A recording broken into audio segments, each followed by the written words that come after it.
2 Royal Oak sont sur un bateau. L'une des deux tombe à l'eau. Que reste-t-il? Je ne sais pas. Une breloque? C'est avec cette intro circonstanciée que j'ai le grand plaisir d'accueillir Robin de la chaîne Breloque, l'inénarrable animateur de cette chaîne aussi drôle que précise et passionnante sur l'horlogerie. Les amis, restez avec nous pour cet épisode exceptionnel et unique, il n'y en aura pas d'autre. Le seul, le premier, le dernier, petite breloque entre amis.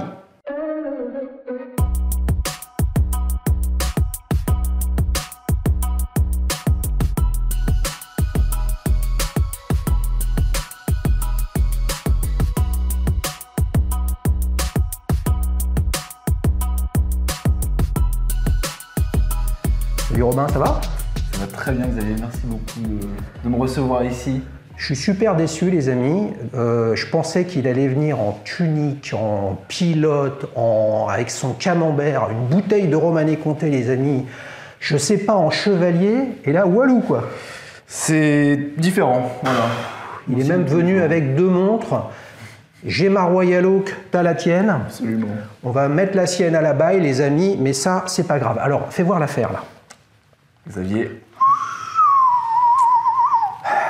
Voici. Tiens, bon les amis, vous l'avez reconnu, la mienne, vous la connaissez, je ne reviens pas dessus. 15300 ST, et là nous avons une 14790 pour nos amis suisses, SA pour Horacier. Wow, c'est super précis, celle-ci c'est ST pour style. Et si on va être plus précis que ça, on est sur un cadran MK1, mais je pense qu'on aura le loisir. Oh aïe aïe aïe aïe, on est tombé sur une pointure. Vu le gabarit du garçon, les amis, et oui, ça se confirme, elle ne passera pas la maille. Je vais appeler le grand maître Tudoris, vous savez, l'énorme comique alter ego de Robin, le fameux Hugo. Il est timide, mais il est là, il est caché. Lui aussi, il a une Royal Oak, mais elle est tellement lourde, les amis, qu'elle n'a pas pu passer et monter sur le bateau. Absolument. Qu'est-ce que tu fais avec une Moonswatch Tiffany, là? Écoute, Xavier, c'est une montre que j'aime excessivement.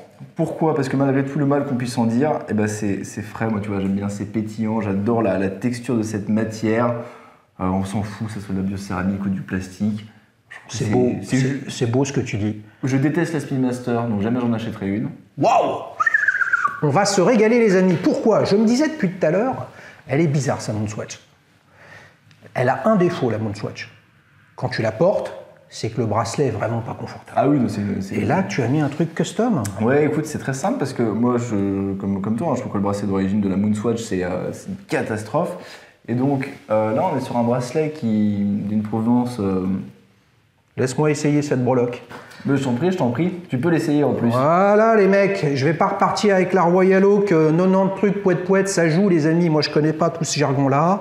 Je vais juste garder la Moonswatch. Merci à toi. Mais je t'en prie. Les amis, à très très bientôt. Maintenant, on va faire venir grand maître Tudoriste. Non mais trêve de plaisanterie, faut quand même qu'on parle de ta montre. Ah oui. Alors, juste rapidement, elle date de quand? Tu l'as achetée à quelle occasion? Ouais. Dis-nous un petit peu son pédigré.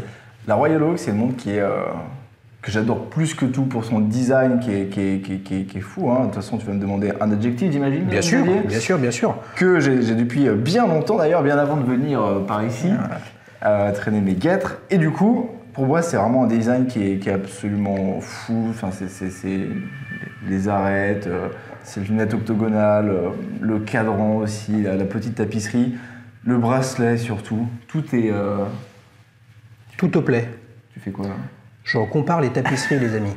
Alors là, on va en parler. Bien sûr. Il faut en parler. Bien sûr. Figure-toi que j'étais dans les Pays de la Loire dernièrement, voir les châteaux, Chenonceau, Chambord, Amboise, Chaumont-sur-Loire, etc. Bon, il y a Disneyland. Hein. Ça, c'est que pour les gens qui sont en Savoie, Haute-Savoie. Ils aiment bien aller par là-bas. Le château de la Belle au Bois dormant.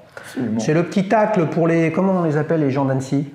Il le sait même pas. C'est absolument terrible. Dans les châteaux comme Chambord et Chenonceau, il y a très peu de meubles, parce que c'est le XVIe siècle, donc tout a été détruit. La cour était itinérante à l'époque. Par contre, il y avait des tapisseries partout sur les murs. Donc là, vraiment, je me suis focusé sur la tapisserie. Et le premier scoop, les amis, c'est que sa tapisserie est plus petite que la mienne. ou alors j'ai une plus grande tapisserie que toi. Alors oui. Alors raconte-nous tout, c'est quand même très différent. Moi j'ai la grande tapisserie, toi t'as la petite. Ouais, j'irais même plus loin, je dirais que t'as la moyenne tapisserie parce qu'on a beaucoup plus grande aujourd'hui sur les offshore. Ouais, mais si on veut rentrer dans les détails. Oui, mais si on reste sur la Royal Oak, 3 aiguilles ou 3 aiguilles date ou 2 aiguilles. Effectivement, ouais, toi t'as une tapisserie, une moyenne tapisserie, et moi en fait j'ai l'ancienne tapisserie qui est vraiment la plus petite qu'il existe. Et pourquoi en fait, comme sur la première version, la 5402 de mémoire, elle était comme ça. On n'en est pas loin, et je dirais pas que c'est exactement la même, mais c'est ce qu'il y a le plus proche de la 5402, c'est ça.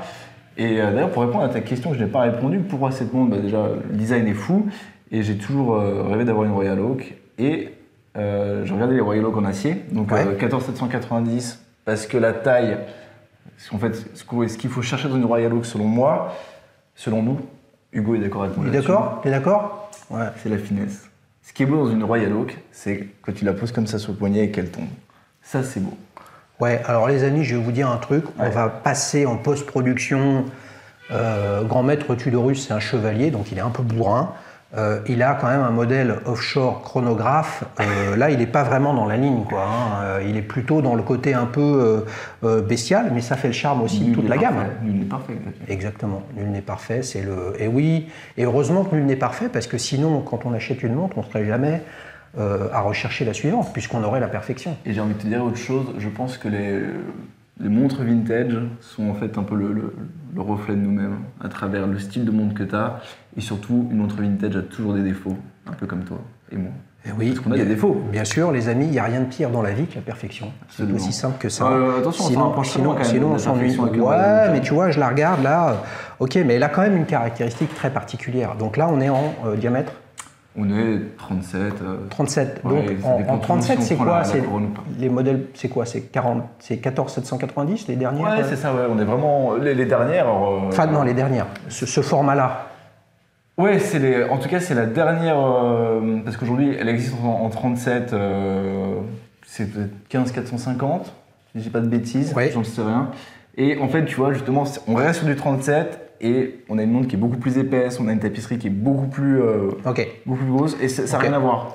J'aime beaucoup, je comprends. Mais c'est très moderne. Je comprends. Et là, on a tout le charme du vintage. Ouais. C'est vraiment la 5402 qui est une montre, c'est un Graal, mais en version plus petit et surtout beaucoup plus abordable qu'une 5402. Oui, et avec une nuance non négligeable, c'est qu'il n'y a pas de trotteuse sur une 5402.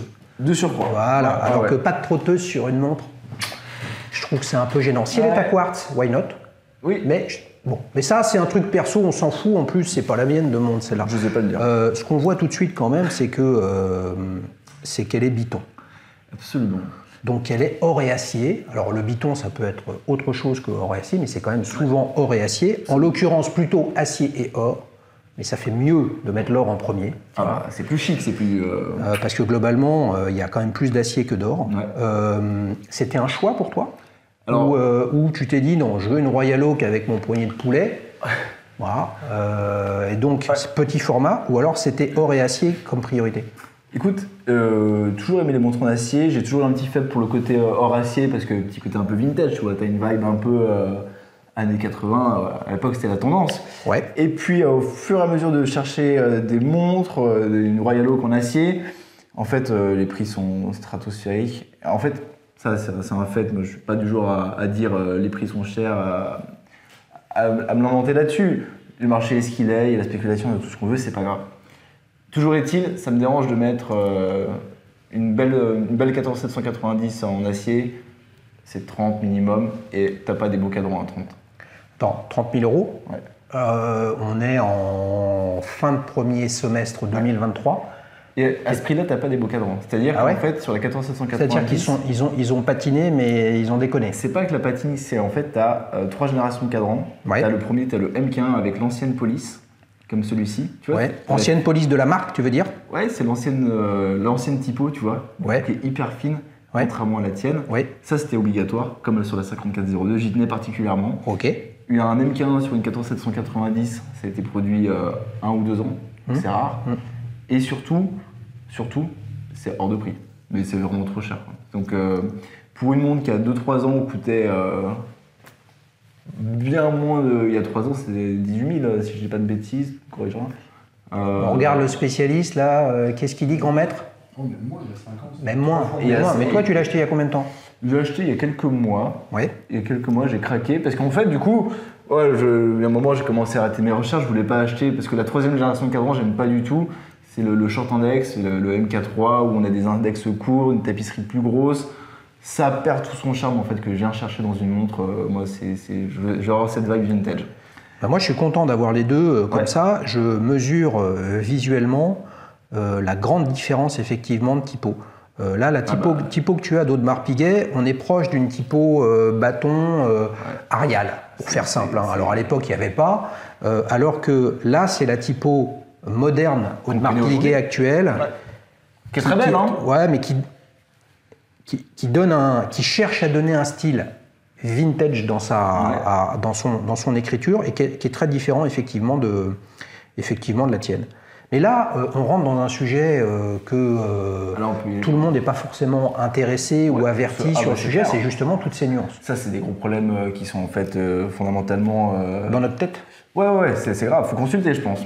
En fait, tu vois. Moi, quand je parle souvent avec des copains, etc., on parle de montres, je me dis quand même, on a un petit pet au casse, quoi. Faut se poser des questions. Parce qu'on s'attarde sur des détails qui sont d'une finesse et qui sont... Enfin, moi, j'ai dit, les gens de l'extérieur doivent nous prendre pour des malades mentaux. Ouais. Alors, dis-moi un truc là. Il y a un truc qui est très séduisant que j'aime beaucoup sur ta montre. Ouais. Est-ce que c'est la patine ou c'est comme ça à l'origine? C'est que la couleur de fond du disque de date est dans une teinte qui se marie très très bien avec le côté doré de la montre. Enfin, le côté doré en or de la montre.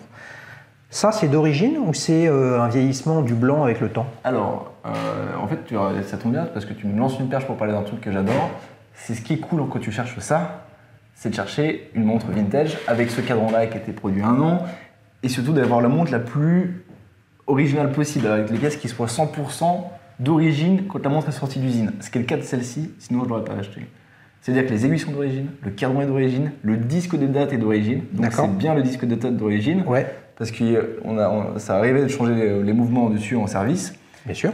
Et du coup, si on change le mouvement, on va se retrouver avec un disque de date pas de la même couleur, donc qui blanc. Peut même parfois être blanc. Qui est blanc d'ailleurs, il me semble. Mais ce qui est un vrai sujet souvent dans les guichets date. Moi, personnellement, je ne suis pas gêné sur mon guichet date dans la couleur de fond et le blanc. C'est une 15300. La 15400, il y avait un guichet date de couleur du cadran. Okay. C'est une façon de les reconnaître, même si la 15400 est en 41 mm. Mais comme le guichet date est tout petit, finalement, il rappelle bien l'index qu'il y a à 9h. Okay. C'est intéressant de les comparer, les amis, parce que vous avez compris que l'une des deux va finir dans l'eau. Voilà. Donc, quelle est la profondeur du lac d'Annecy? Alors, ça dépend. On a une source qui vient d'une montagne qui va à 83 mètres de profondeur. C'est vraiment un trou, quoi. Mais ça, c'est étanche à 30 mètres, ça. Peut-être plus, quoi. Hein. Ça, t'as une couronne vissée, toi? Oui, absolument. Donc elle a sa chance. Ah, mais elle va y passer aussi, c'est sûr. Elle va croiser l'omble chevalier à côté du la murène du lac d'Annecy, la murène du lac d'Annecy, surtout. Il y a une murène dans le lac d'Annecy? Il y en a plusieurs. Non, mais tu le confonds avec les anguilles. Non. Ouais, c'est beau, ça, les amis, il faut y aller. C'est magnifique. L'été, il fait beau, on fait du bateau, on va à la pêche. On peut boire des coups aussi sur place? Ça, il y a de quoi faire. Il y a de quoi faire, ok. Fantastique. Fond de bois de plein. Eh oui, monobloc. Eh oui, ça c'était un... Tu vois, moi j'ai un fond de boîte ouvert, mais fond de boîte ouvert, c'est un truc qui est quand même assez récent. Ça se faisait pas... C'est arrivé quand, ça, le fond de boîte? Du coup, c'est arrivé... De façon générale, un fond de boîte ouvert, c'est arrivé quoi, début des années 2000? Ouais, carrément, sur Royal Oak, c'est arrivé... pas sur 14790, c'est clair. Et je vais dire, en fait, moi, c'est un peu le problème de ma vie, c'est de toujours vouloir aller chercher le truc le plus authentique. Et franchement, je pourrais dépenser une somme astronomique pour un psy, moi, pour ça. Hein. Ça serait pas de l'argent perdu, je pense. Mais t'as pas besoin. Attends, des sommes astronomiques en psy, tu les transformes en montres. Et voilà, tu te soignes comme on peut, les amis. Et tout ça pour dire que ce qui est beau et ce qu'on vient chercher là-dessus, et moi, ce qui me fait fantasmer par-dessus tout, Xavier, c'est d'avoir ce fond de boîte monobloc avec cette signature Royal Oak. Je suis désolé. Et on peut en parler quand même. Non, mais Royal Oak. Bien sûr, c'est fantastique. Royal, ça. Non, mais c'est pas. C'est beau comme tout. La typo, elle est des années 70, 70. Elle est magnifique, tu vois. Souvenez-vous les amis, on avait fait avec Julien un street watch qui était plutôt dans un parc très naturel, avec une 14790 cadran blanc. Alors pour info, il n'a plus sa 14790 puisqu'il s'est acheté une Rolex Daytona 16520 cadran noir. Quelle erreur. Voilà. Et je crois qu'il a rentré une Moser dernièrement, les amis. Mais c'est pas quelle idée d'acheter une Daytona quand on a une Royale. Ah bah ouais, mais qu'est-ce que tu veux, il avait un peu la bougeotte à l'époque, il a changé, etc. Moi, ce qui m'étonne, en fait, toujours, c'est que cette écriture Royal Oak, très très caractéristique, elle n'est pas réexploitée. Nulle part. Bon. Où regarde là-dessus. Sur la tienne ? Non mais sur la mienne, sur les autres, alors que c'est un marqueur identitaire qui est intéressant quand même. Ouais, carrément. Moi je sais pas, là on reste sur le fond de boîte, mais tu vois que t'as un poli circulaire sur le fond de boîte. Là il est sablé à côté. Donc t'as des finitions qui sont super cool, la tienne aussi normalement d'ailleurs. Donc c'est juste. Non. Ah si, non.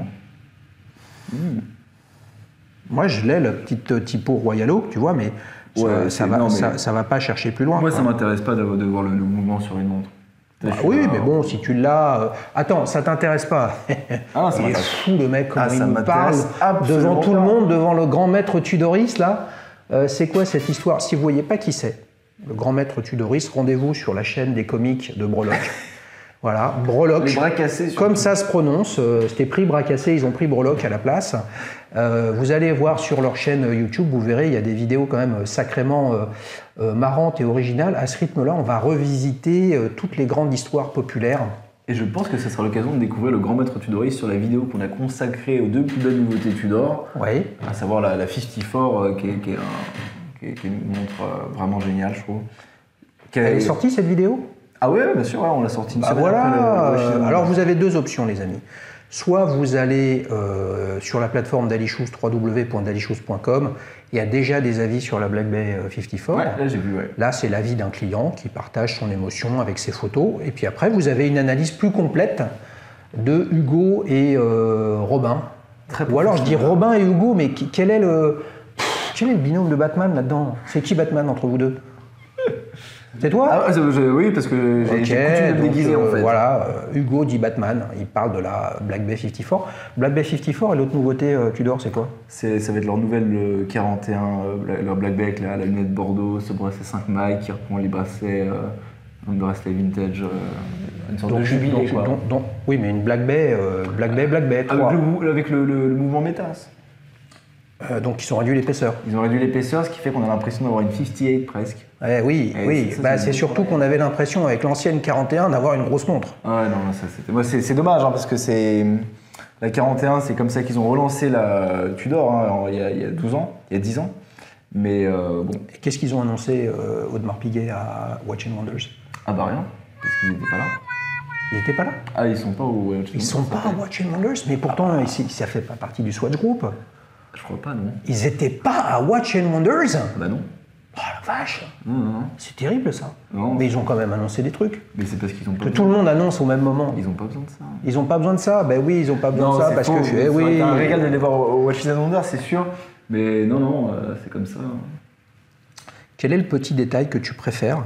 Moi, il y a un truc que j'aime beaucoup, mais je le dis pas tout de suite, parce qu'en plus, c'est pas ma montre. Donc moi, je la découvre avec vous la première fois. C'est quoi ton petit détail que tu préfères? Alors, mon petit détail que je préfère, il y en a beaucoup. Ah putain, le mec, je lui demande un détail, il me dit plusieurs, quoi. Honnêtement, c'est assez compliqué à dire parce que... Le mec, il a des New Balance comme moi, quoi. Je pensais que c'était des pompes de vieux qui veulent faire jeune, mais en fait, même les jeunes, ils font vieux avec leurs New Balance, quoi. Mais c'est juste que j'ai pas d'argent pour acheter autre chose, j'ai plus d'argent. Non, mec, bien sûr. tu peux pas porter une Royal Oak à chaque pied. Hein. Non. Du coup, il y a un truc que j'aime beaucoup sur ce cadran, c'est forcément la typo... Attends, j'ai pas dit le cadran. Non, moi je te dis, c'est sur le cadran. Ok. C'est la typo, c'est ce cadran MK1 qui fait que j'ai acheté cette montre, sinon je l'aurais peut-être pas acheté, tu vois. Cette ancienne typo qui est vraiment qui a toute l'émotion et la finesse du vintage. On refait voir. Et surtout le cadran qui est génial parce que là, tu vois, il est de quelle couleur selon toi? Bah alors, justement, pour te répondre, c'est que ce que j'aime dans cette montre, c'est que justement, je ne sais pas quelle est la couleur de ce cadran. Et je me pose la question, Je pense que ce cadran-là a une couleur qui a évolué avec le temps, mais de façon très très uniforme. Ouais. Ah oui, et là, on est à la frontière du gris, du marron, du kaki, et ça donne le sentiment. Il manque une couleur. Que de rouge. Non. Du bleu. Et ben tu verras tu veux les couleurs primaires ou pas? Quand on ira chasser la murène ensemble au fin fond du lac d'Annecy, tu te rendras compte que parfois tu as des reflets bleus qui sont du plus bel effet. C'est très discret. Ouais. Mais Mais ce que j'aime, je me pose la question en fait, c'est un biton, mais je serais presque tenté de dire que c'est un biton or rouge acier. C'est le sentiment que ça donne. C'est-à-dire que ton or, il manque de jaune. Mais il ne manque pas de jaune, c'est-à-dire qu'il a une petite pointe de rouge que je trouve fort sympathique. C'est subtil et puis en plus ça dépend de l'éclairage. Vous avez vu l'éclairage, les amis? Absolument fantastique. L'éclairage et comment on est habillé. Et des fois, la façon dont je suis habillé, ça va pas du tout. Le mec, il a mis la même chemise que moi. Et puis là, je me dis, mais merde, il a au poignet. Non, c'était mon poignet, tu vois. Ok, petit adjectif. Alors, tu as bossé comme une bête. Et là, je te mets un coup de pression. Là, je suis obligé de le dire. D'habitude, je ne mets pas de pression à l'invité. Et là, les mecs, ils nous sortent des punchlines de malade sur leur chaîne. Donc là, il faut que tu me sortes un adjectif. Me sors pas élégante, quoi. Tu vois, parce que j'espère que tu n'as pas réfléchi à ça, parce que ça c'est spontané. Je n'ai pas réfléchi. Cette montre-là, Xavier, tu sais comment je la qualifierais? Roulement de tambour, les amis. Je dirais qu'elle est taillée au couteau. Elle est chirurgicale. Elle a un truc. J'ai essayé de mettre sur le site d'Alisus quand j'ai mis mon avis. Chirurgical. Que je vous invite à faire avec vos montres d'ailleurs. Hein. Pardon? Il n'y a pas un chirurgical? Mais il n'y a pas taillé au couteau. Non, mais alors, bon. Alors, il est jeune. Ouais, non, mais genre, les amis, il est jeune, on l'a compris. Taillé au couteau. On va dire que c'est une expression, ce n'est pas un adjectif. Je sais. Non, taillé, ça y est ou pas? Ah non, taillé, ça y est pas. Peut-être qu'il faut que je le rajoute. Non. Les amis, il y a 200 adjectifs en français et qui sont traduits en anglais, puisque je le rappelle, on commence à avoir des avis en anglais, les amis. Hein. Ouais. Des amateurs américains, néo-zélandais, etc. Si vous voulez déposer, if you want to drop a review in English, feel free. www.dailyshoes.com. C'est aussi simple que ça, les amis. Hein. Bah oui. Bah oui, bien sûr. Donc, chirurgical. Et pourquoi tu vas me dire? Ouais, bien sûr. Parce que ce qui est magnifique sur cette montre et qui fait tout son charme, et, ça va être les angles qu'elle a. Tu sais, on compare souvent la Royal Oak avec la Nautilus. Moi, la Nautilus, honnêtement, j'en veux pas. Hein. Ça m'intéresse pas du tout. Ça me fait pas rêver.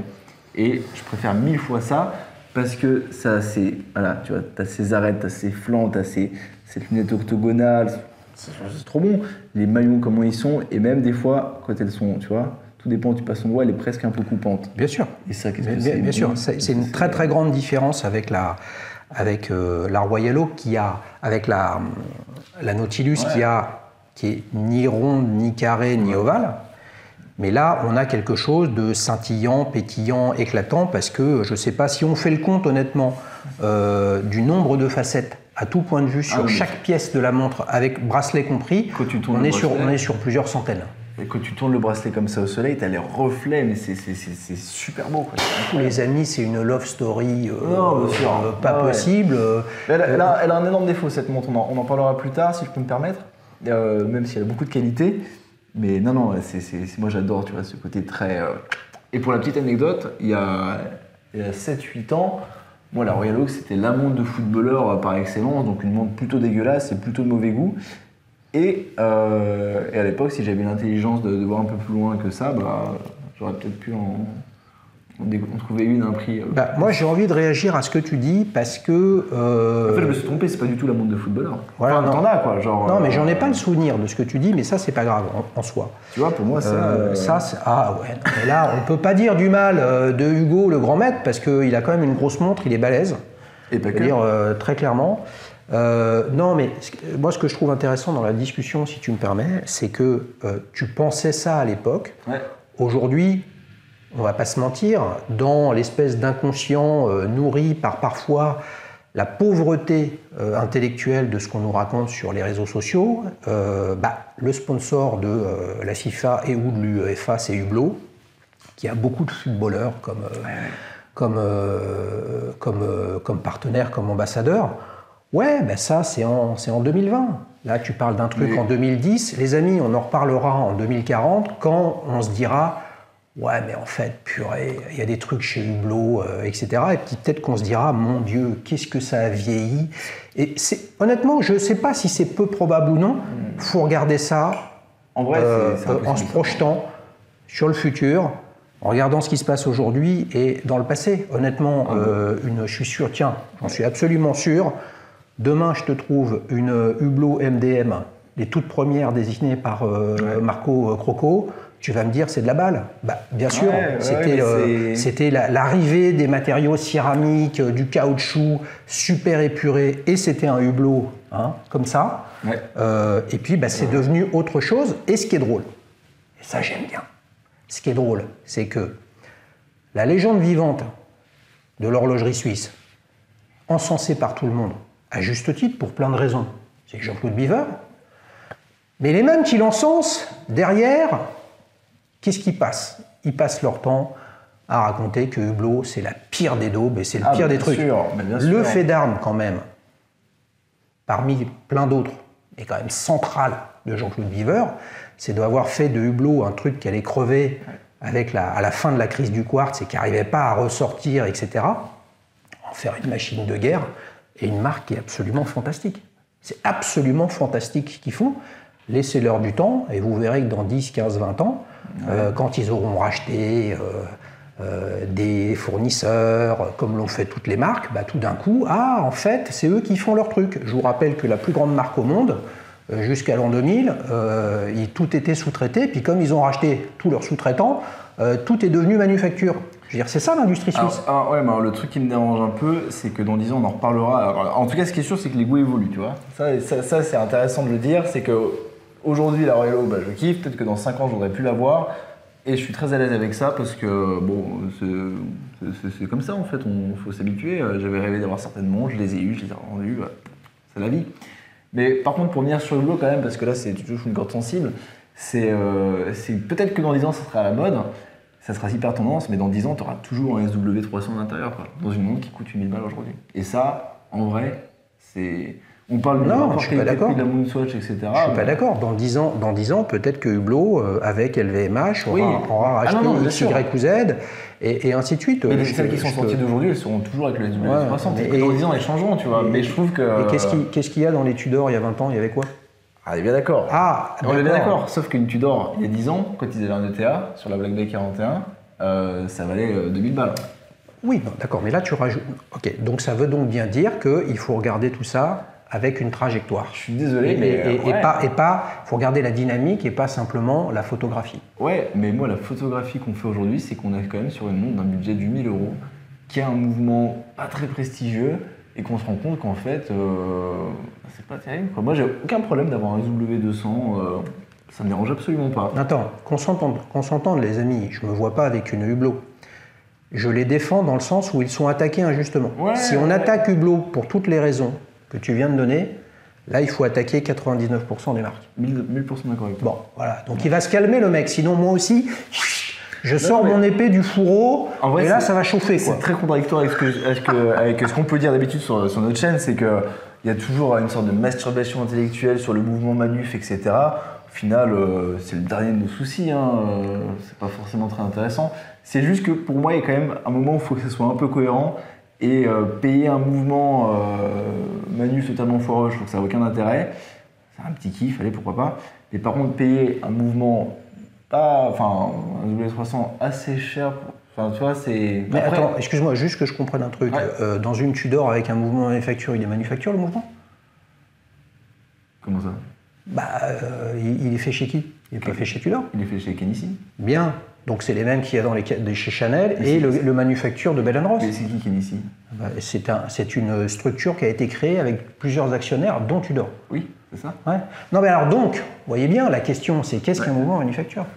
Voilà. Mais donc en fait, tu sais, les Daytona Zenith qui ont été produites de 88 à 2000, on dit que c'est des mouvements Zenith à l'intérieur. Dans le mouvement, il n'y a que la platine qui vient de chez Zenith. Tout le reste, c'est des sous-traitants de Rolex. Donc, ouais.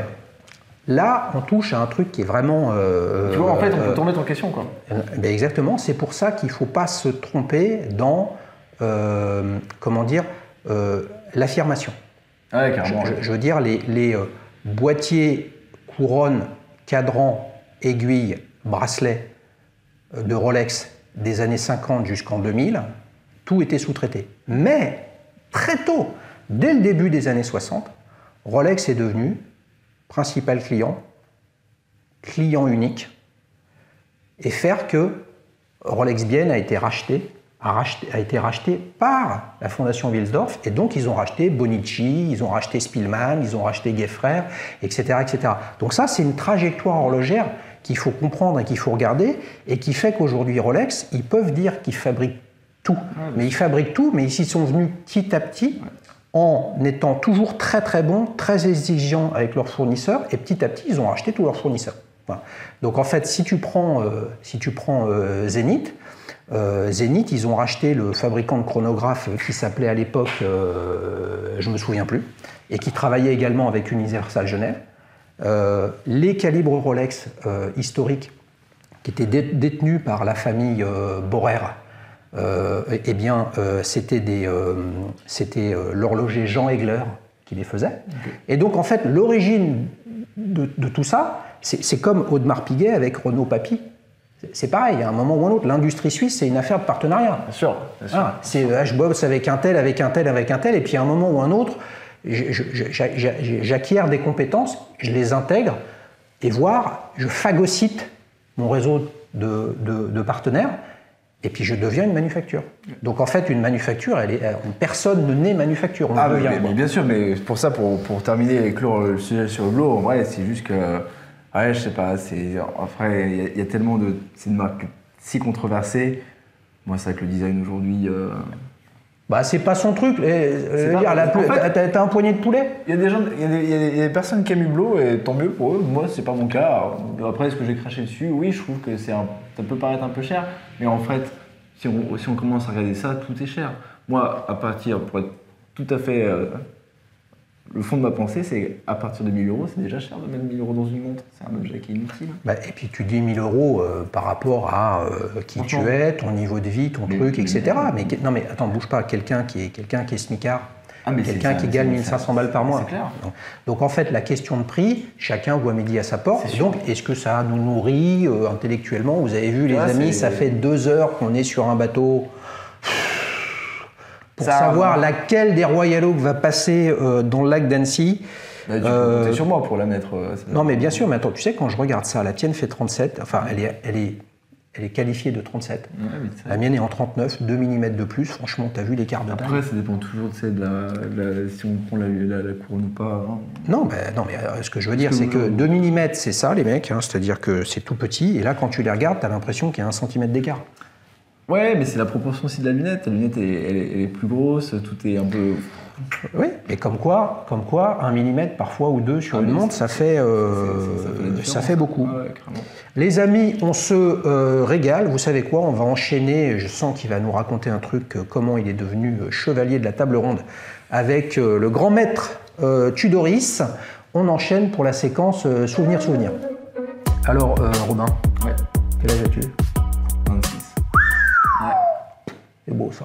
Bientôt 27, fais gaffe. Hein. A priori, ouais. On a un paquet qui n'ont pas passé les 27 dans les chanteurs, Kurt Cobain et compagnie. Ah, Jimi Hendrix, John Bonham. Voilà, et oui. Ouh là là, le mec il est sur Led Zeppelin maintenant, on va se régaler. Amy Winehouse.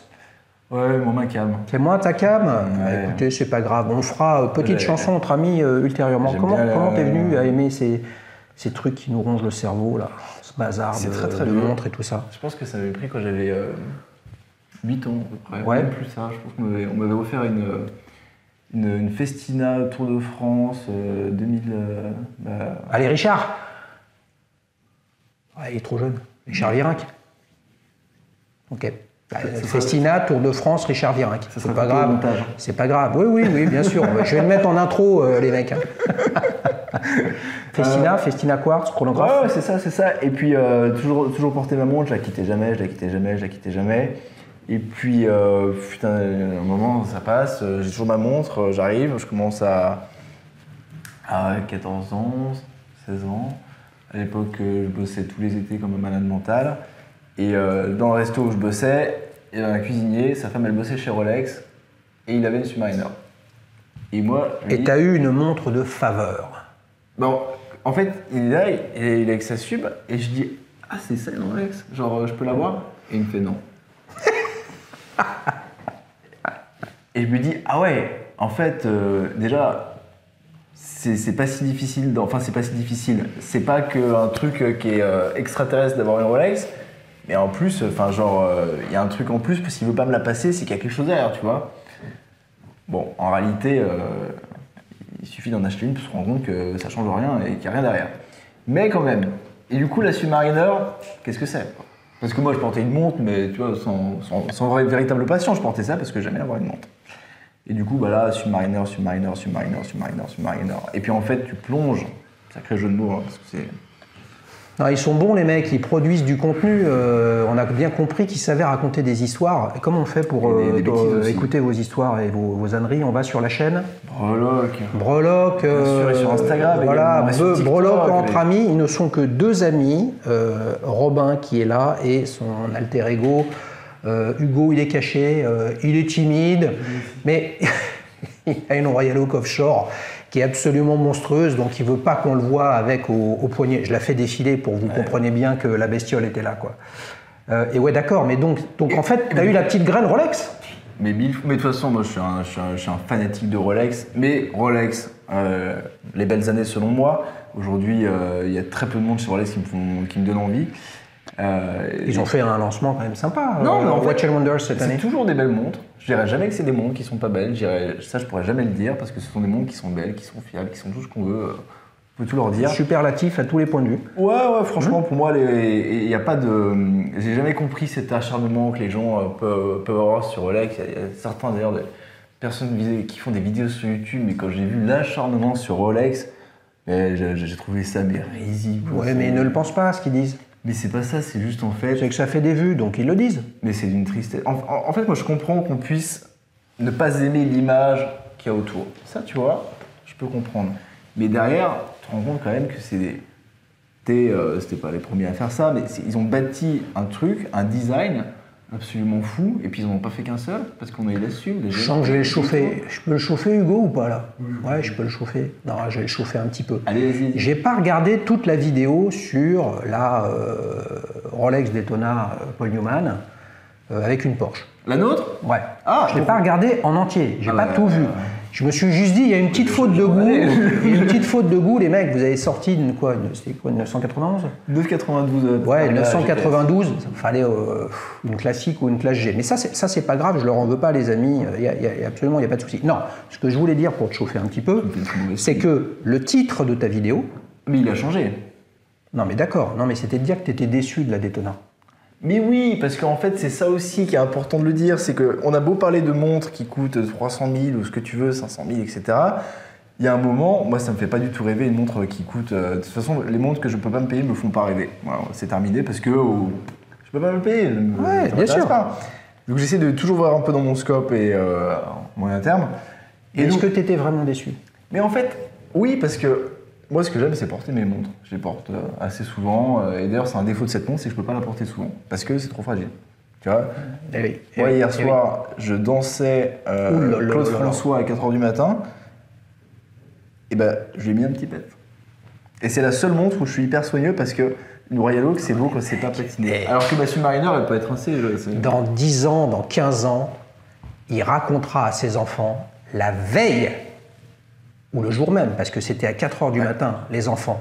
J'ai pécho en boîte et j'ai fait une rayure à ma Royal Oak juste avant d'enregistrer Petite montre entre amis. J'ai essayé de rester en vie, mais... non, mais de toute façon... Donc ça, c'était pour la petite histoire, donc c'est pas une montre. Et donc, pour revenir à ce qu'on disait avant, parce que là, on s'égare, Xavier, c'est que, oui, décevant, oui, c'est magnifique, en fait. Genre, c'est fou, genre, tout est beau, tout est parfait. Et je veux dire, c'est que t'as quand même un sacré billet au poignet, ce qui fait que tu vas pas faire du snorkeling en Andalousie, tu vas pas faire tout ça. Non, tu fais rien, tu fais hyper attention à ta montre. Et puis en fait, du coup, t'es vachement restreint. Moi, ce qui me fait kiffer, mes montres, c'est d'aller les défoncer en montagne sur les rochers. Alors pas toutes. Ah oui. Quand même. Ah oui. Donc du coup... Là, on est en bateau, là. Tu vois, on voit les... Mais tu vois, ma 1680, j'ai aucun problème à aller dans l'eau avec. Eh ben, c'est fantastique. Non, mais ça veut donc dire que tu as un souvenir adolescent quand tu t'as fait l'été pour te faire des thunes. Ouais, c'est clair. Finalement d'un truc, ah ouais, c'est ça, et puis en fait, il y a un interdit. Ce qui m'a mis dedans, en fait, parce que j'ai eu cet a priori-là, tu sais, de voir la barrière et tout, mais ce qui m'a vraiment mis dedans, mais c'est quand tu te rends compte que les mecs, ils sont sortis tout de suite, très rapidement, quand je me suis intéressé à ça. La montre qui m'a tout de suite marqué et qui m'a fait rêver, c'est la 6538, la Big Crown, parce que le design est absolument fou. Quoi. Attends, guide-nous un petit peu. 6538, c'est une référence de quoi, ça? Ah, c'est la première Submariner, enfin c'est la Submariner la plus célèbre, puisque c'est celle que portait James Bond. Et je trouve que le dessin est... Donc là elle avait, c'est les premières versions où il n'y avait pas encore l'aiguille Mercedes pour les heures? Si, on avait l'aiguille Mercedes, et il n'y avait pas les épaules de couronne. C'était un format... d'une simplicité et puis un design très, très beau. Donc cette montre m'a marqué, et puis de voir son évolution, comme elle s'est intégrée, et puis de voir qui la portait, je comprends. Naturellement. C'était un petit côté un peu sympa. D'ailleurs, quel dommage. Et donc puisque le sujet, n'oublions pas les amis, il faut suivre l'éditorial, c'est pas possible ça. Souvenir. Ta première Rolex, c'était à quelle occasion? 14060, le Nervous Breakdown quoi. J'ai 5000 balles, on réfléchit plus. Non, mais c'est plus à 5000. Ah, mais à l'époque, ça l'était. Eh ben oui, à l'époque, ça l'était, les amis. C'était même à 4000, c'était même à 3005. C'était même à 3000. Combien ça coûte une 14060? Sachant qu'il y en a plein, il y a les 2 lignes, les 3 lignes. Ok, là, les grosses mailles, c'est quoi? On a une superbe à vendre, là, 9005, parce qu'on vend aussi... Tu vends des montres? En fait, on vend aussi des montres en parallèle. Il y a une société où on achète, on vend des montres, selon nos critères. Et nos critères, c'est quoi? C'est d'avoir les montres qui soient le plus clean possible. Là, tu peux y aller, tu peux demander toutes les pièces d'origine, je vais te dire, elles le sont. Parce que nous, c'est ça qui nous les amis, si vous voulez acheter une breloque, c'est-à-dire une toquante, un truc qui ne sert absolument à rien, qui coûte une tonne, inutile, mais qui est quand même au niveau émotionnel sacrément sympa. Qu'est-ce qu'on fait? On te contacte comment? Sur Instagram, sur YouTube? Instagram, un petit message, et puis on discute. S'il faut chercher une montre, si on l'a en stock, et puis après on voit ce qu'on fait. Donc, qu'est-ce qu'on peut dire, les amis? Robin et son acolyte Hugo ont des breloques à vendre. Voilà, on espère que ça marchera bien. Et nous, carrément. Et positionner vintage? Positionner, en fait, le tout, c'est tu cherches une montre, que ce soit une 2960 ou que ce soit une 5513, ce que tu veux.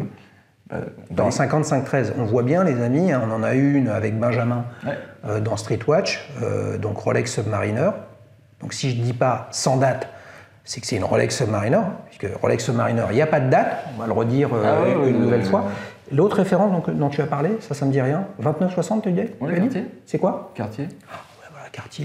Cartier, les amis, je peux pas, quoi. Je veux dire, s'il y a des chiffres romains, comment ça, tu peux quand est-ce que tu fais une vidéo déguisée en Auguste mais pour Cartier, ou en Marc-Antoine, et puis là, on a Hugo qui arrive en Cléopâtre. Cartier, comme sur Netflix, c'est un peu bizarre, les mecs ont réécrit l'histoire, en fait. Pour Cartier, on a des grands projets, tout comme pour Omega, la Speedmaster, même si c'est pas une montre que j'affectionne.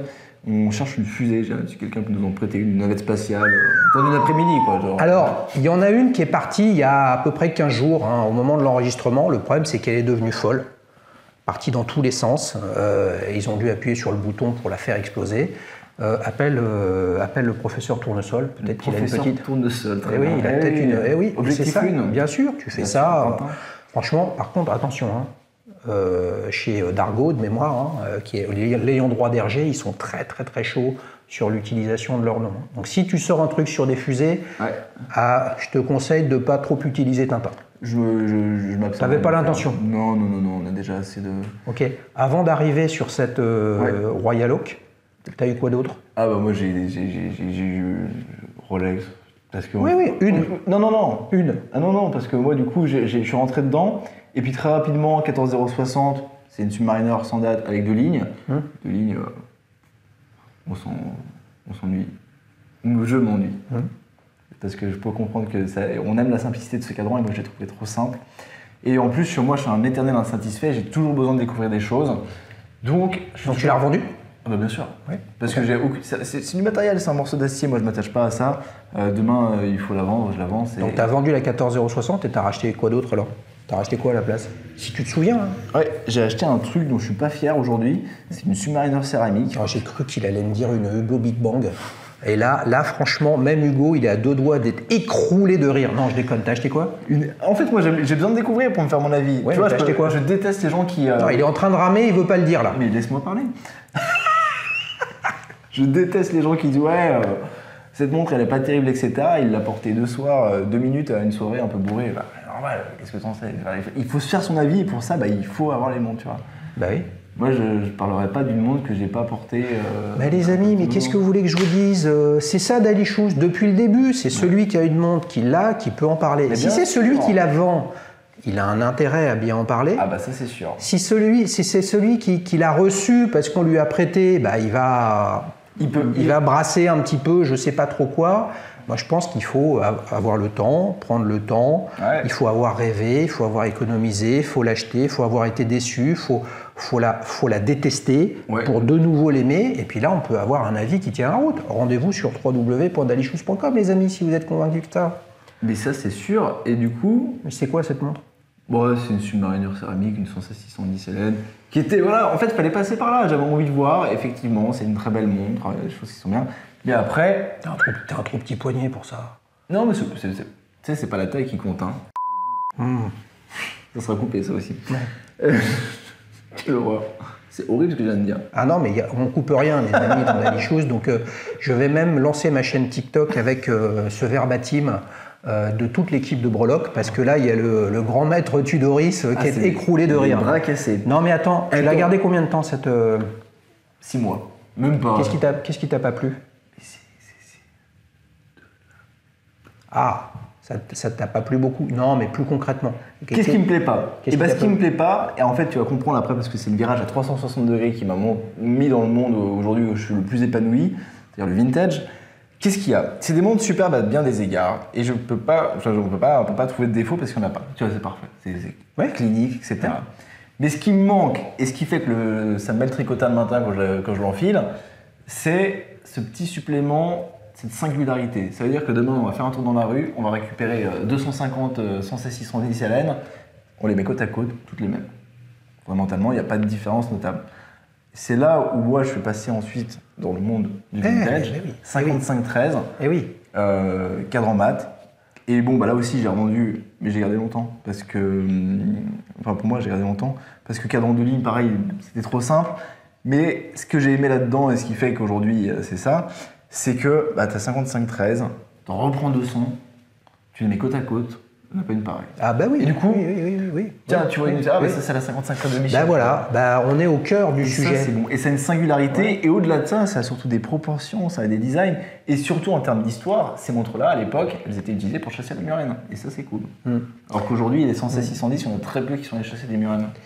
Ouais, et ce qui est pas plus mal d'ailleurs. Combien de temps elle est restée au catalogue, la 116-610? Elle est arrivée... pas très longtemps, hein. Non, elle est arrivée en 2009, j'ai envie de dire 2010, la Noda. Ouais. À titre perso, je pense qu'ils ont fait un bon move avec la 126-610 de revenir un petit peu en arrière avec des proportions, notamment des anses, qui étaient un petit peu trop... généreuses. Un petit peu trop bestiales. Mais ce que tu décris est juste, c'est-à-dire que ce qui fait la force de Rolex...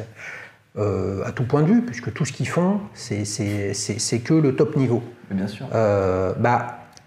Quand tu réussis, process industriel à l'appui, à garantir un niveau de qualité, de fabrication, de standardisation, de normes, etc., qui est exceptionnel, de fait, tu génères aussi pour quelqu'un qui, à un moment ou un autre, pour ce prix-là, puisqu'une Submariner aujourd'hui, c'est quasiment 10 000 balles, dire à 10 000 balles, tu peux avoir une montre d'un artisan horloger où tu vas te dire, en fait, cette montre, elle va avoir les défauts de la main. Et la main, c'est celui qui travaille dessus, alors que sur une Rolex, il y a une autre marque, j'aimerais avoir ton avis là-dessus, qui, je pense, en partie souffre de ce problème de perfection, c'est Grand Seiko. Ah ouais, ça on peut en parler. Alors, parce que c'est absolument fantastique en termes de finition, à tel point qu'on pourrait se demander, mais est-ce que je ne suis pas en train de regarder une montre dans le métavers, où en fait c'est une image 3D avec une résolution absolument fantastique, tellement c'est fantastique en termes de finition. Moi je ne suis pas client, c'est pas ma cam, mais c'est magnifique, il faut le dire. Ça me fait penser à un point qui est ultra important et qui va rejoindre pourquoi Rolex me fascine autant que ça en fait, et pourquoi j'en suis autant fan, et pourquoi les gens en fait devraient l'être aussi. C'est parce que quand tu as une 5513, des trucs comme ça, c'est des montres qui ont été utilisées. Pourquoi elles étaient faites? Pour faire de la plongée, des choses comme ça. Ouais. Du coup, pour aller à l'aventure, pour aller chercher ce truc-là, et moi j'adore aller chercher ça. J'adore la montagne, j'ai toujours cherché à me dépasser à des trucs, et j'ai toujours des montres au poignet quand je fais ça. Des vrais, pas des trucs connectés. Et du coup, ce qui est fascinant avec ces montres-là, tu vois, les Submariner que j'ai pu avoir ou que j'ai, et tu vas voir un magazine des années 70 et puis tu vas voir un mec à la guerre du Vietnam qui avait sa single raid, des trucs comme ça. Là, c'est fou, quoi. T'as des montres qui ont été portées dans des circonstances, dans des histoires. Ouais. T'as une Explorer, une 10-16, le mec il est peut-être allé faire de l'Alpi avec, tu vois. Puis des fois, t'as des pièces qui ressortent comme ça d'un tiroir et tu dis waouh, c'est phénoménal. La montre, elle a une histoire et c'est pour ça que moi, tout ce qui est finition, la main de l'artisan, etc., je suis pas sensible à ça. C'est pas mon domaine. Moi, mon domaine, c'est la montre qui est faite pour aller tailler à l'aventure. Ça me parle parce que c'est ma philosophie. Et c'est surtout, tu racontes une histoire, tu vas faire quelque chose. Et ça, c'est beau. Et c'est en ça que je suis fan de Rolex. C'est que c'est des montres qui ont été faites pour ça. C'est leur meilleur dans leur domaine. Je veux dire, tu prends une 5513 qui n'a pas été révisée depuis 20 ans, de fortes chances qu'elle marche encore. Je dis pas qu'elle est précise. Oui. Tu vois, c'est ça. Alors, qui peut se targuer d'avoir cette qualité-là, tu vois, c'est pas les seuls, hein. Moi, c'est ça ce que j'allais dire. Mais ce que je retiens en fait de ce que tu dis, c'est que c'est un peu une sorte d'allégorie aussi de la randonnée, si ce n'est de l'alpinisme. Tu parles d'aventure. Ouais, carrément. Ce qui est important, c'est le chemin. Bien sûr. Et effectivement, tu habites à Annecy, près des Alpes, dans les Alpes. Peut-être qu'un jour, ou peut-être que tu l'as déjà fait, tu vas te dire, moi, je voudrais monter sur le Mont Blanc. Y a deux façons de monter sur le Mont Blanc.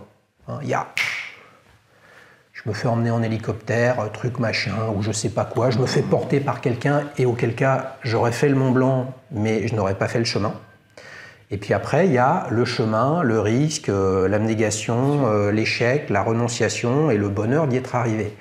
Et là où je suis complètement en phase avec toi sur la notion de vintage, c'est que en fait, le vintage, effectivement, après tout est presque une question d'argent. Mais si on ne veut pas s'emmerder quand on a 10 000 balles à acheter une montre, il ne vous posez aucune question. Achetez une Rolex.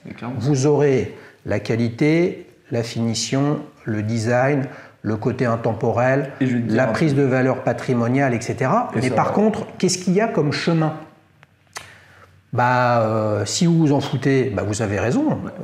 Le chemin le plus rapide, c'est de sortir sa carte et de filer 10 000 balles. Si c'est le chemin qui vous intéresse, mettez de l'énergie. Et là, dans ce cas-là, des montres qu'on fait de la plongée, qu'on fait du militaire, qu'on fait des trucs, etc. Il y a des centaines de marques qui en ont fait. Mais comme elles sont mortes, on le sait plus ou on le sait moins. Et quand on le ressait, on se dit oui, mais ok, ils racontent la même histoire que Rolex, mais eux c'est différent. Non, ce qui est différent de Rolex, c'est la seule marque pour moi qui a jamais été réellement en difficulté au moment de la crise du quartz, parce que ils avaient participé au consortium Beta 21 et compagnie, etc. Et qu'il ne faut pas se leurrer, les professionnels, c'est des montres de professionnels, pour les pros, pas pour le grand public. Et donc ils avaient la Datejust, la Day-Date. Et donc, à un moment ou un autre, quand bien même l'électronique changeait la donne pour une montre, si tu voulais te faire un beau cadeau de réussite, tu vas te prendre un truc en or et tu vas te prendre une Rolex Day-Date. Clairement. Donc c'est la seule marque qui n'a jamais été en difficulté. Donc forcément, 40 ans après cette aventure, le poids de ça, c'est absolument colossal et personne n'arrivera à les rattraper. Et ça n'a rien à voir avec le fait de montrer du pognon, de montrer que tu as réussi, parce que c'est pas le sujet. En 70, t'as acheté une Submariner, t'as acheté ça. Une Day-Date, effectivement, ça claquait un peu. Mais t'as acheté une Submariner, pas pour montrer que t'avais du pognon, c'était pas show-off. Ça arrivait dans les années 80. J'ai pas vécu. Non, mais je suis. Et c'est pour ça que moi, c'est les grandes années Rolex, c'est ce qu'on fait la renommée de Rolex aujourd'hui. Et c'est des montres qui aujourd'hui, tu portes une 1680 dans la rue, tu portes un 6239 Paul Newman, il n'y a personne qui t'emmerde. Parce que personne sait que visuellement, une Paul Newman, quand tu l'as en main, tu te dis pas, ah tiens, ça vaut 250K. Tu te dis, tiens, ça vaut peut-être 10 000. Je suis d'accord avec toi. Les amis, si vous avez un peu de sous à mettre dans une montre, votre truc avec Hugo là, ça va commencer à quel prix là pour les montres? En fait, ça dépend. Ça va commencer à quel prix? Ça dépend de ce que tu cherches en fait, tu vois. Non, mais si je veux une Je veux quoi, les amis? Je veux. Déjà, avant de parler de prix, moi j'ai envie de te dire. Non, mais attends. Pour que tu vendes des montres, il faut que tu les achètes. Donc ce que je veux dire, c'est que. Non, mais ça dépend. Tu peux la chercher aussi. Tu vois, tu veux une belle 1680. Non, mais le positionnement, ce que je veux dire de votre offre en montre, ça va être quoi? Elle est assez large. Ok. Donc tu vas pas être que sur du Rolex vintage très rare, donc de cette chair. Non, pas du tout. Toute marque confondue. On nous a confié une Patek, une 5960 R il n'y a pas si longtemps. C'est un petit biais, mais voilà, c'est pas. Et à côté de ça, t'as besoin d'une Tudor, je sais pas, une Black Bay héritage ETA, cadran Smile, ça se trouve quoi, ça se cherche, mais il faut en trouver une belle. Nous, le plus important pour nous, c'est pas les papiers qui sont le document le plus facilement falsifiable, mais ça va vraiment être la beauté de la pièce. Et moi, tu vois, c'est ce que j'aime. C'est que là, je peux te garantir qu'il n'y a pas une seule pièce de service, sinon je ne l'aurais pas acheté. Et nous, c'est le standard qu'on veut dans nos pièces, parce que c'est facile de vendre une Rolex, mais d'en vendre une belle, c'est plus compliqué. Les amis, on a compris comment il était venu à l'horlogerie.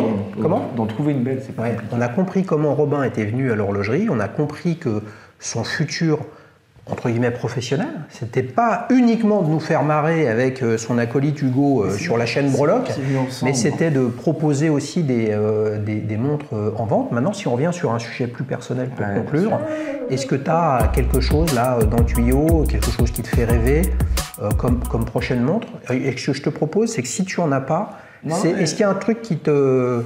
Est-ce qu'il y a un truc qui te ferait rêver où tu te dis oui un jour pourquoi pas et que tu sens que la petite graine elle est en train de pousser? Je vais être franc avec toi, j'estime que j'ai une chance inestimable d'avoir les montres, un peu de travail aussi, mais une chance inestimable d'avoir les montres qui m'ont fait rêver, qui m'ont fait rêver. Tu vois, moi mon Graal là, c'était la Royal Oak, j'en ai quelque chose. Maintenant j'ai eu, honnêtement, je sais pas, tu vois, dans 6 mois peut-être que j'aurais vendu. Donc là en fait tu es sur les premiers hectomètres d'une ascension, mais tu sais pas encore où tu vas. Non, au contraire, parce que moi je suis... T'es pas en chemin? Non, pas du tout. Enfin, t'es à l'arrêt? Non. Moi le truc, c'est avoir entassé les montres dans un coffre, c'est le dernier truc qui m'excite au monde. Moi ce qui me fait kiffer, c'est d'avoir le moins de montres possible. Ok. Et c'est de les porter. Donc, d'accord. Non mais qu'est-ce que tu as dans... Il y a bien quelque chose où c'est sensible. Mais bien sûr. Et là, je suis arrivé à un stade où je me dis, j'ai des montres qui sont cool. Et celle que je cherche là, actuellement, la montre, je sais pas ce que c'est encore. Enfin, j'ai une idée. Mais c'est une montre que tu vois, tu portes tous les jours. Demain, s'il faut aller casser un mur à la masse, je peux la porter, tu vois. Un truc que je peux pas faire avec mes Rolex Vintage. Ça, c'est compliqué, parce que c'est trop fragile. Mais avec d'autres montres, on va le faire. Un truc un peu moins vintage du coup, un peu plus récent. Mais tu vois, c'est un raisonnement. Et en fait, je vais te dire quelque chose. C'est que maintenant que j'ai ça, je suis très content. Aujourd'hui, il n'y a pas de montre qui me procure du désir plus que ça. Vraiment, je suis tellement heureux avec Monsieur Mariner. Je trouve que c'est la plus belle montre du monde, quoi. Ce design, il est fou, quoi. Puis la mienne, j'aime particulièrement, je l'ai choisie parce qu'elle me plaisait. Mais avec tout ça, est-ce que pour autant, tu es ouvert? Tu vois, tu es en mode appairage. Bien sûr. Mode appairage, Bluetooth, j'ai un appareil qui est repéré. Est-ce que tu es en mode ouverture? Et est-ce que tu as le profil? Tu as l'air très réfléchi quand même, mais est-ce que tu es prêt? Est-ce que tu sens, voire tu as peur de faire une connerie sur un coup d'œil, un regard, en te disant « Oh putain, je l'attendais pas, celle-là, j'y vais ». Ouais, je suis ouvert, je suis carrément ouvert. Bulgari, Octofinissimo, carrément, j'adore. Ouais, la sketch qu'ils ont sorti pour les 10 ans, je suis un grand fan. J'aurais jamais acheté ça. Et bon, vu qu'elle est impossible à avoir, c'est pas grave, mais j'aurais été client. Et donc, tu vois, c'est un truc que j'y serais pas allé. Ouais, donc l'extra plat, c'est un truc qui t'intéresse? Pas spécialement, moi. Pas spécialement, là c'est l'esthétique. Ouais, j'aimais bien cette montre, elle était cool. Mais tu vois, je suis pas allé, ça m'a fait économiser un beau billet pour faire autre chose. Et en fait, moi, pour rebondir sur ta question, maintenant que j'ai ça, de toute façon, les montres que je parle le plus souvent, c'est Tudor 54, sans hésiter, Mazeda RC Vintage, bien sûr. Ça, c'est ce que je porte tout le temps, ma 54, j'ai tous les jours au poignet presque. Parce que bon, je l'ai acheté il y a pas si longtemps aussi, peut-être pour ça.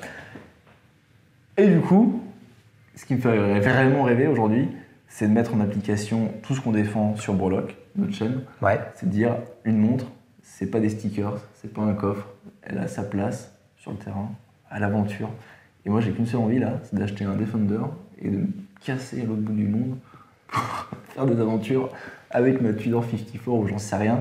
Mais tu vois, parce que là, c'est bien beau, moi je fais mes montagnes à travers avec mes montres, parce que j'aime ça. Mais j'ai envie d'aller voir un peu plus loin et d'aller chercher. Donc tu vois, ce que je cherche, c'est pas des amis, et oui, c'est des aventures. Et non, mais donc c'est le chemin. Ouais. Et c'est absolument pas. Et c'est en cela que je vais toujours chercher des montres qui vont être robustes, des montres avec leur histoire qui me parlent. Et à mon avis, t'es pas prêt de me voir avec une grande complication ou des trucs comme ça. Ni une Hublot. Encore moins. Ouais. Mais vous savez quoi? Moi, j'ai un scoop pour toi. Mais oui. Moi, je sais avec quoi je le vois. Et là, il a le bras sur la fenêtre. Il a le. Il n'y a pas de fenêtre dans la Willis. Non, un Defender. Ah ouais. Un Defender, voilà. Et tout. Avec la Tudor Black Bay 54, et puis un peu de soleil et tout ça. Et là, si tu veux vraiment te la donner, il faut que tu aies la casquette d'Ali Schous sur la tête, les amis. Il est venu en train, pas que, il était allé aussi teuffer en boîte. Il n'y avait pas que l'enregistrement. Fais voir, là, tu es en réglage usine. Voilà, il a une toute petite tête, les amis. Moi, je ne peux pas la passer. Et regarde ça. Voilà. Et Tudor Black Bay 54, casquette d'Ali Schous, Defender. Celui avec les réservoirs d'eau et le filtre à air à l'extérieur. Qu'on soit d'accord. Là, les mecs, c'est la Sainte Trinité. Mais déjà, je vais te dire, moi, la Jeep, la Willys qu'on voit tout le temps sur la chaîne, qui est à nous, celle-là, elle me chauffe déjà beaucoup pour partir avec. Mais tu sais, tu fais un trip, pas un grand truc, mais juste, tu montes dedans, tu fais ça. Ah oui, parce que le grand truc avec la Jeep Willys, les amis, c'est chaud. Hein. C'est chaud. Comment ça? Ouais, c'est chaud sur la durée. Ah ouais, c'est un peu tendu. C'est un peu tendu. Problème, quoi. Les amis, voilà. Il faut conclure. On s'est régalé, sinon ils vont rater le train, le bougre. Moi, je maîtrise l'horloge. Tu vois, il faut faire attention. On s'est régalé. Merci beaucoup, Robin. Merci à toi, Xavier, parce qu'on a beaucoup échangé en fait avant de se rencontrer. Et je savais qu'on allait passer un très bon moment ensemble. Eh ben oui. Et la bonne nouvelle, c'est que ça va. Prochaine fois, ce sera Grand Maître Tudoris qui viendra. Ouais, et ouais, il nous montrera sa bestiole, les amis, une Royal Oak Offshore chronographe dite The Beast. Un truc de malade. Pour participer, comme on fait, www.dailychoose.fr. Le .fr, c'est pour participer à la chaîne et venir raconter une histoire de montre dans la bonne humeur, dans le canapé, etc. Et www.dailychoose.com, c'est la plateforme d'avis client, le TripAdvisor des montres. Tu te rends compte qu'on a des avis sur plus de 240 marques. On a référencé 1500 marques au total. Ouais, j'ai vu. Il y a des dizaines d'avis tous les jours qui arrivent. Vous êtes les bienvenus. C'est comme ça, en partageant ce que vous pensez de votre montre, que vous allez aider les uns et les autres, toi comme moi, à trouver la montre qui vous convient. Tout ça sans étiquette et en toute simplicité, bien évidemment. Salut les amis, ciao ciao. Au revoir.